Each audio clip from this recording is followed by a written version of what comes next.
ஆனா இன்னைக்கான கல்யாண வீடு விழாக்கள்லாம் அப்படி இல்லை. ஒரு சின்ன பர்த்டே கூட கிட்டத்தட்ட 50 வெரைட்டி வச்சு விளாசிடுறாங்க. ஸோ அது மக்களை ஓகே ஒரு வகையில இன்வைட் பண்ணி அவங்களுக்கு நல்லது செய்யணும்னு நினைக்கிறாங்க. எல்லாருக்கும் விருந்து கொடுக்குறோம் அப்படிங்கிறது. ஆனா விருந்து கொடுக்கறதுக்கு பதிலாக அது ஒரு மருந்தாவே மாறிடுதுங்க.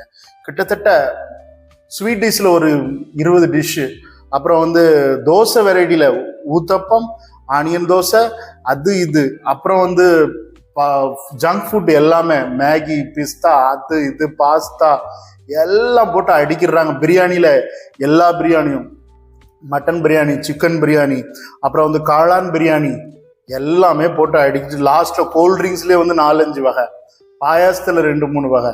ஸோ இது எல்லாம் ஒரே அட் அ டைம்ல சாப்பிடும்போது பாருங்க உடல் தானே இது. இது குப்பை தொட்டி இல்லையே. ஸோ இதை நம்ம தான் எடுக்கிறவங்க தான். இப்போ கொடுக்குறவங்க பொஃபே சிஸ்டம்னு அதுக்கு தான் வச்சிருக்காங்க. எவ்வளவு தேவையோ அவ்வளோ எடுத்துக்கோங்க அப்படின்னு.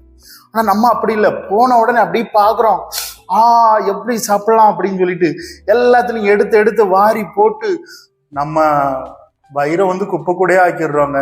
இதை நம்ம மாத்திக்கணும். இப்போ ஒரு பொஃபே சிஸ்டத்துக்கு போறீங்களா, இதை சாப்பிட்றதுக்கான ஒரு வழிமுறையை சொல்றேன். அந்த பொஃபேல ஃபர்ஸ்ட் ஒரு ரவுண்ட் அடிங்க.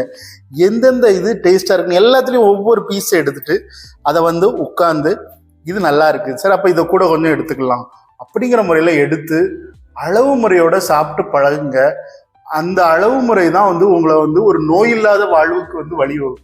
ஸோ நான் இது ஒரு நோய் இல்லாம வாழ்றதுக்கு, மனுஷன் வாழ்றதுக்கான வழியை நான் சொல்லியிருக்கேன். ஸோ யாருக்கெல்லாம் பிடிச்சிருக்கோ இந்த வீடியோவை லைக் பண்ணுங்க, ஷேர் பண்ணுங்க, சப்ஸ்கிரைப் பண்ண மறக்காதீங்க. ஓகே, பாய்.